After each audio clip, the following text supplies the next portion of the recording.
कोई किस हद तक आपका बुरा कर सकता है। बड़ी ही सुंदर कहानी। जय श्री राम दोस्तों। दोस्तों, जब आपके पास सब कुछ हो, सब सही चल रहा हो, जीवन में कोई तकलीफ न हो, एक के बाद एक आपके सारे सपने पूरे होते जाए, तब आपकी खुशी किसी और के लिए दुख हो सकती है। ये बात सुनने में जितनी साधारण लगती है, उतनी ही गहरी और कड़वी सच्चाई है।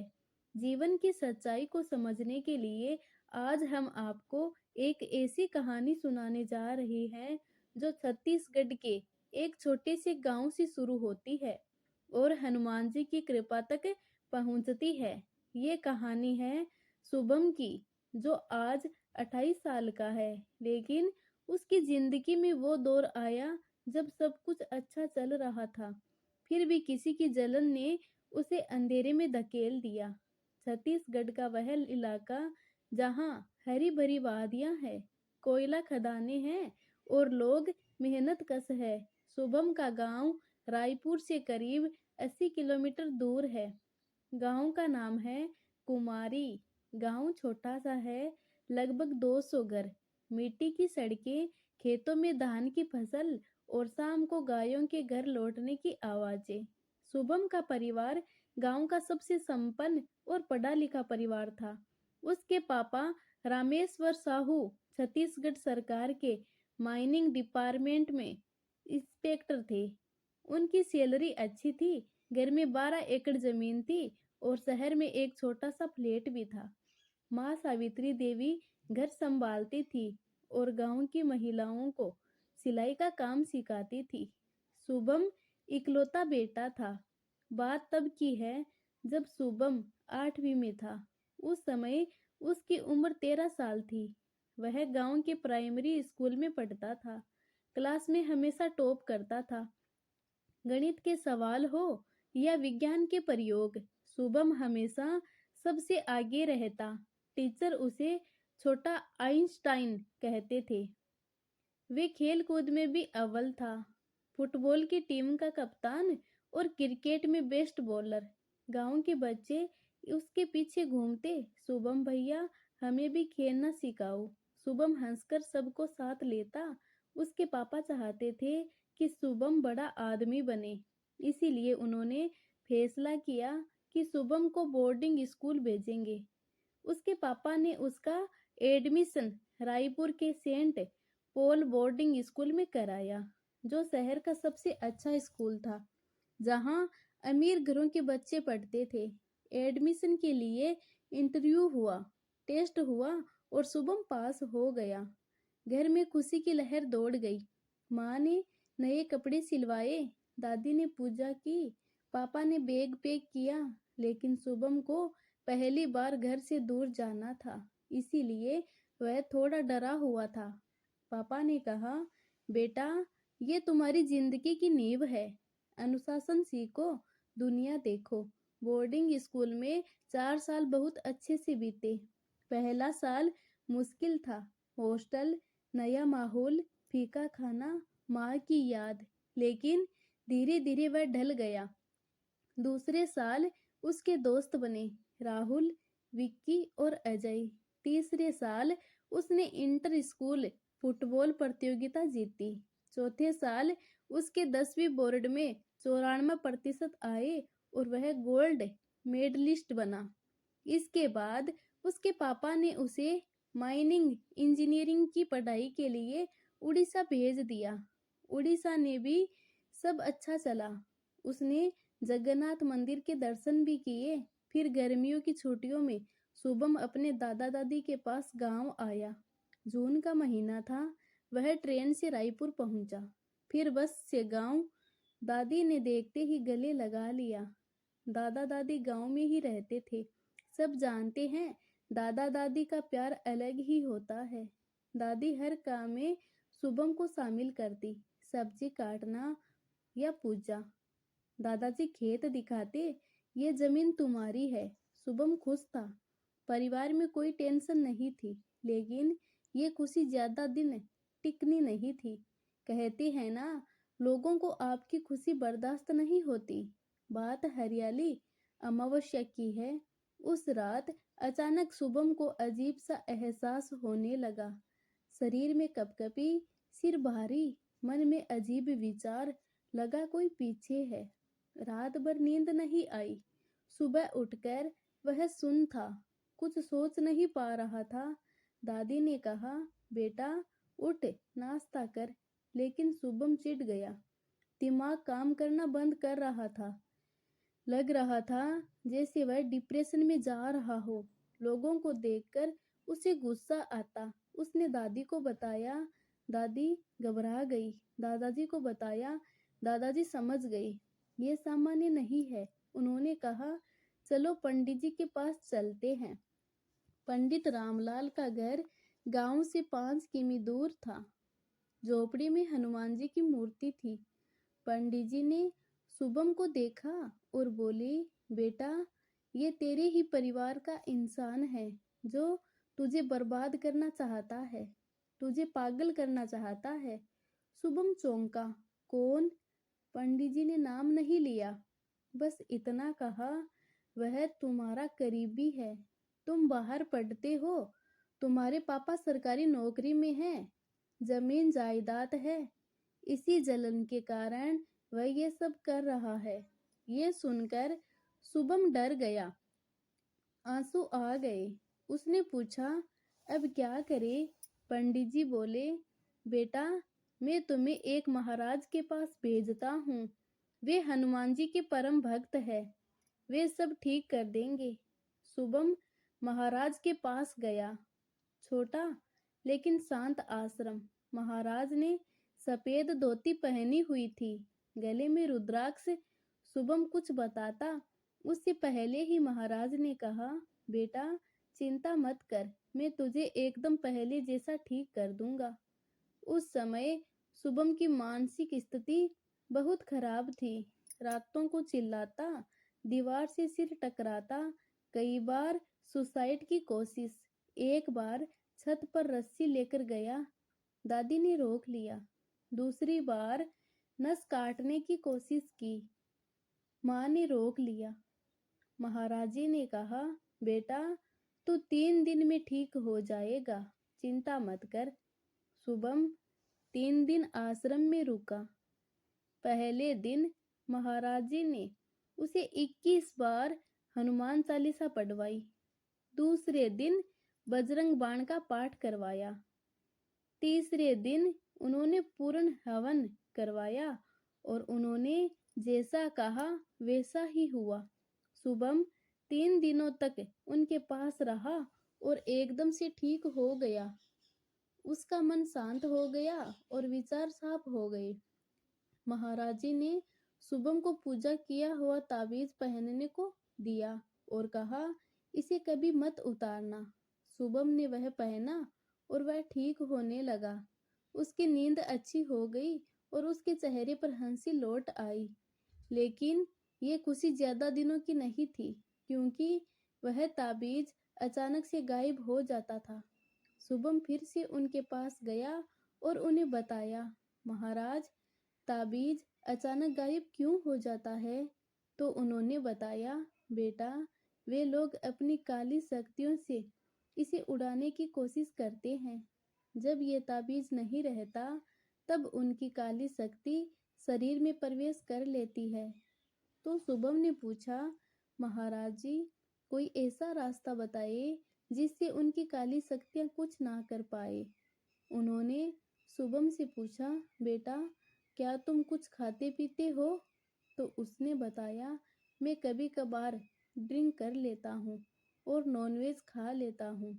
उन्होंने बोला, अगर जिंदगी प्यारी है तो ये सब तुरंत छोड़ दो और आज से ही हनुमान जी की पूजा करना शुरू कर दो। शराब और मांस इंसान को कमजोर बनाते हैं और नकारात्मकता का दरवाजा खोलते हैं।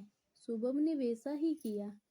उसी दिन से उसने संकल्प लिया कि अब से वह कोई शराब, कोई नॉनवेज नहीं खाएगा।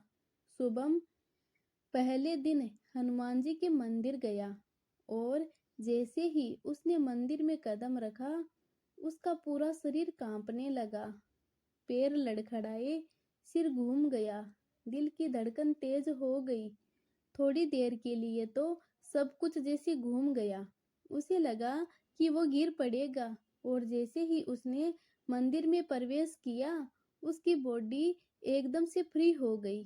वह एकदम हल्का महसूस करने लगा।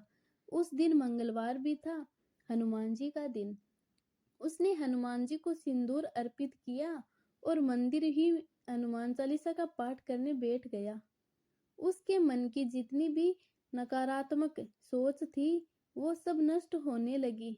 गुस्सा, डर, अवसाद सब गया और उसका बुरा डर भी खत्म होने लगा।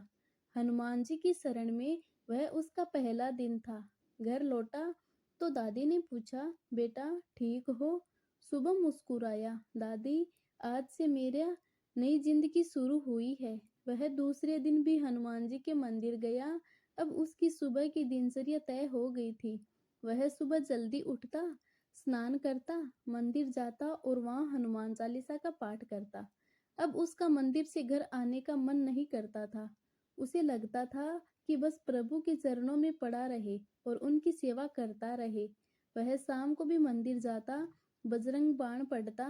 उसे अब चालीसा कंठस्थ हो गई थी। एक दिन जब वह पूजा पाठ करके दोपहर को घर आया, तो अचानक उसके घर के पास रहने वाला चाचा का भांजा रोहन आया। उसने शुभम को फोन किया, तूने नई बाइक ली है, मुझे उसमें घूमना है। शुभम ने कहा, ठीक है, घुमा देते हैं। दोनों बाइक पर घूमने निकले। शुभम के घर से 4 किलोमीटर दूर पर एक वाटरफॉल था। जंगल में छोटा सा झरना। वहाँ हरियाली थी और गर्मी में ठंडक का एहसास होता था। वे लोग वहाँ गए, झरने में नहाए, फोटो ली और खूब मस्ती की। फिर जब वे वहाँ वापस आ रहे थे, तभी अचानक उसकी आंखों के सामने तेज रोशनी पड़ी। उसे देखकर शुभम कुछ पल के लिए सुन्न हो गया। बाइक धीमी थी पर चल रही थी। थोड़ी देर के लिए उसे कुछ समझ नहीं आया कि क्या हुआ। तभी करीब 40 मीटर आगे एक पीपल के पेड़ के पास से काली परछाई निकली। लंबी, काली, धुंधली सी छाया। वह तेजी से शुभम की ओर आई, उसके बिल्कुल पास आई पर उसे छू भी न सकी। शुभम को लगा जैसे उसके चारों तरफ एक रक्षा कवच है, जिसकी वजह से वह परछाई कुछ नहीं कर पा रही थी। शुभम के मुंह से बस एक ही नाम निकला, जय हनुमान, और वो परछाई अचानक गायब हो गई, हवा में घुल गई। रोहन डर गया। क्या था वो? शुभम ने कहा, हनुमान जी ने हमें बचाया। घर पहुंचकर उसने दादी को सब बताया। इसके बाद उसकी हनुमान जी के प्रति श्रद्धा और बढ़ गई। एक बार शुभम किसी काम से बाहर गया। रात के करीब 12 बज गए थे। काफी लेट हो गया था, तो उसने बाइक की स्पीड बढ़ा दी। हाईवे चौड़ा और सीधा था। बाइक 120 किमी स्पीड पर थी कि अचानक एक स्कूटी वाला रोंग साइड से शुभम के सामने आ गया और जोरदार एक्सीडेंट हो गया। आप ही सोचिए, 120 की स्पीड में एक्सीडेंट हुआ हो तो क्या हाल होगा। बाइक उछली, शुभम फिसलते हुए रोड के किनारे पहुंच गया। उसने हेलमेट और सेफ्टी जैकेट पहनी थी, इसीलिए उसे चोट नहीं लगी। लेकिन हाईवे कभी खाली नहीं रहता। वहाँ ट्रक और कारें बहुत तेज रफ्तार में चलती है। पर उस समय जैसे 5 मिनट के लिए पूरा रोड थम गया। शुभम उस स्कूटी वाले को उठाने गया। उसकी स्कूटी शुभम की बाइक के नीचे फंसी थी और वह आदमी स्कूटी के नीचे। शुभम ने ताकत लगाई, स्कूटी हटाई और उसे बाहर निकाला। फिर उसने अपनी बाइक स्टैंड पर लगाई और उसी पल दोनों तरफ से गाड़ियां फिर से चलने लगी। स्पीड में ट्रक गुजरने लगे।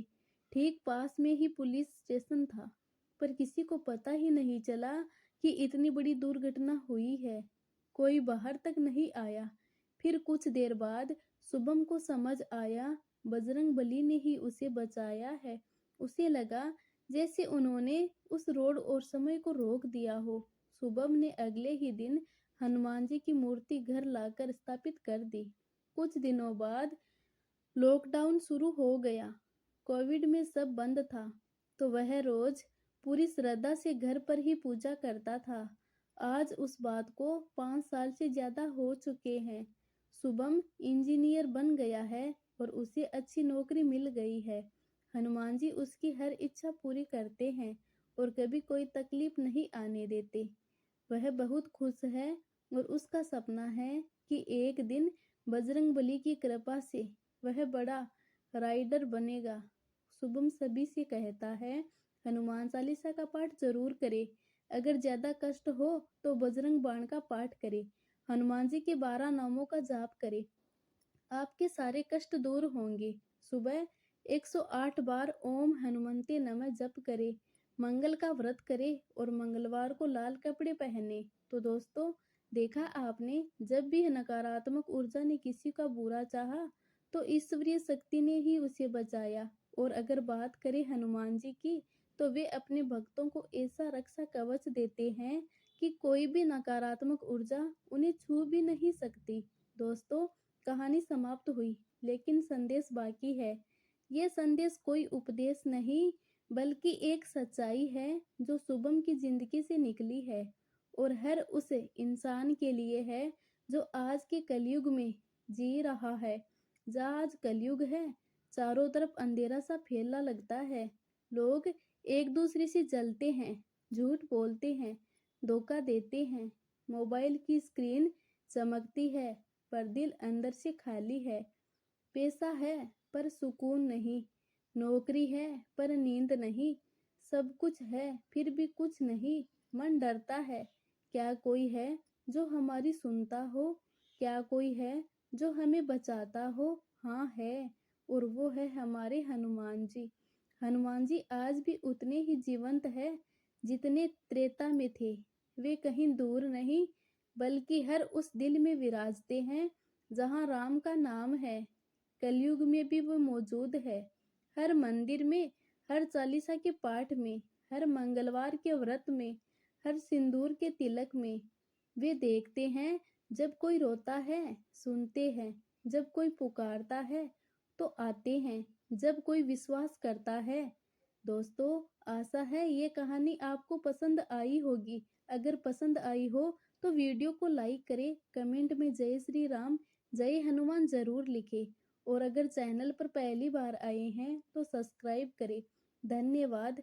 जय श्री राम, जय हनुमान।